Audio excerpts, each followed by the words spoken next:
নমস্কার। সন্দীপ কাব্য ইউটিউব চ্যানেলে আপনাদের স্বাগতম। তা আমি আগের দিনে আপনাদের শ্রীমদ্ ভগবদ গীতার অক্ষয় ব্রহ্মযোগ অষ্টম অধ্যায়ে পাঠ করে শুনিয়েছিলাম।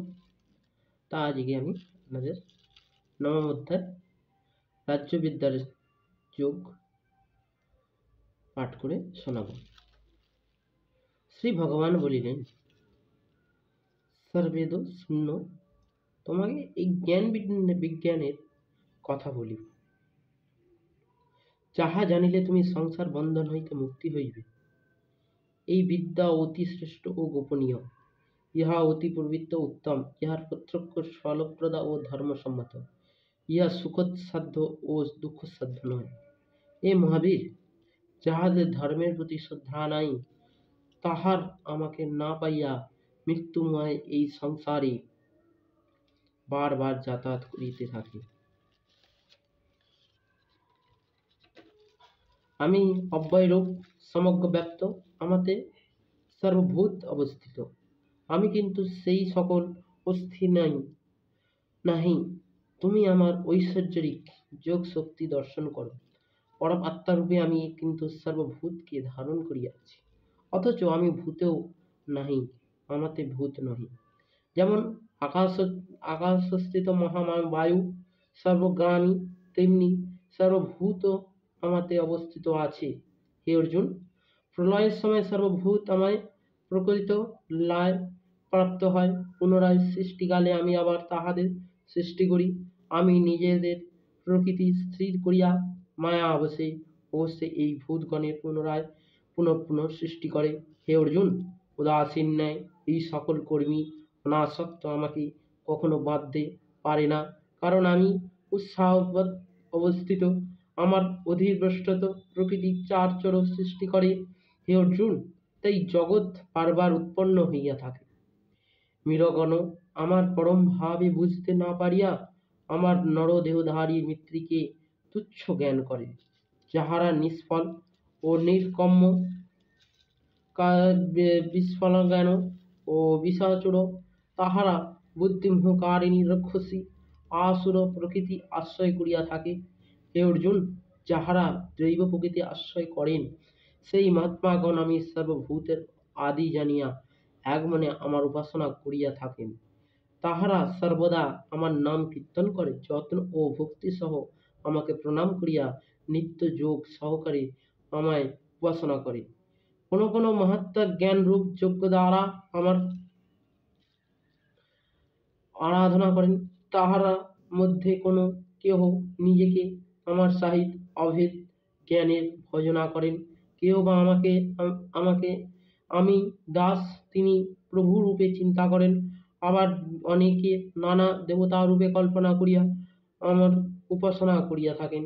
আমি ক্রুত, আমি যজ্ঞ, আমি সাধা, আমি ঔষধ, আমি ঘৃত, আমি অগ্নি, আমি হোমার্দি, আমি এই জগতে পিতা মাতা ধাতা পিতামহ জয় পদার্থ প্রবৃত্ত ব্যতীত অহংকার, এবং আমি ঋক সাম যজু প্রভৃতি সকল বেদ, আমি গতি ভক্তা প্রভু সাক্ষা আশ্রয় শরণ সজ্জল উজ্জবাত লয়, আবার অবির্নিশ বীজ স্বরূপ।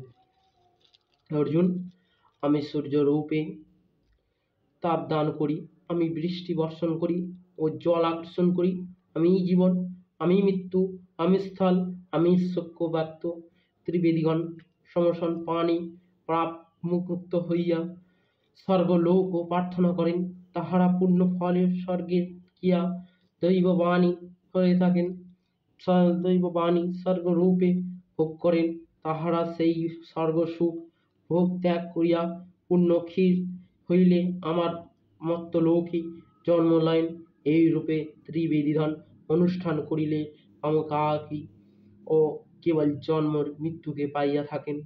যাহারা অন্য বাসনা ত্যাগ করিয়া এক মনে আমার চিন্তা করেন, সেই ভক্তদের জন্য আমি নিজ যোগ ও ক্ষময় প্রদান করিয়া থাকি। হে অর্জুন, যাহারা শ্রদ্ধা সহকারে অন্য দেবতাকে আচার্য করেন, তাহারাও না জানিয়া আমাকে ভজনা করেন।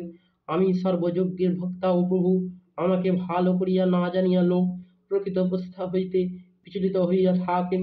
ইন্দ্র দেবতার্চনা করিলে ভক্তরা দেবলোকে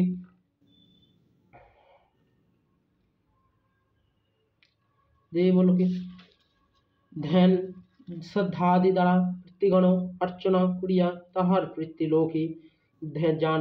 যজ্ঞাদি দ্বারা ভূতগণের অর্চনা করিলে ভূত লোকে যান, কিন্তু আমার অর্চনা করিলে আমার ভক্তরা আমাকেই পান। যিনি আমার প্রতি ভক্তিপূর্বক পত্র, পুষ্প, ফল ও জল দেন, আমি তাহার সব ভক্তিপ্রদাযুক্ত উপহার গ্রহণ করিয়া থাকি। হে অর্জুন, তুমি যাহা যাহা কার্য করো, ভজন, হোম, দান, তপস্যা, হে সবাই আমাতে সমর্পণ করো। এইরূপে শুভ ও অশুভ ফলযুক্ত বন্ধন হইতে মুক্ত হইবে এবং সংসার রূপে যোগ শক্তি চিত্তে আমাকে লাভ করিবে। সকলকেই আমি সম্মান দেখি, বিশেষ কাহার প্রতি আমার বিদ্বেষ নাই। আমার প্রিয় বা অপ্রিয় কেহ নাই, কিন্তু যাহারা ভক্তির সহিত আমাকে অর্চনা করেন, আমি যাহাদের সহিত থাকি এবং তাহাদেরও আমাকে থাকেন। যদি আমি অতি দুরাচারী ব্যক্তি ও এক মনে আমার অভজনা করেন, তাহা সকলে তাহাকেও লোক সাধু বলিয়া মনে করেন, তাই তাহাকে সাধু বলিয়া জানিবে।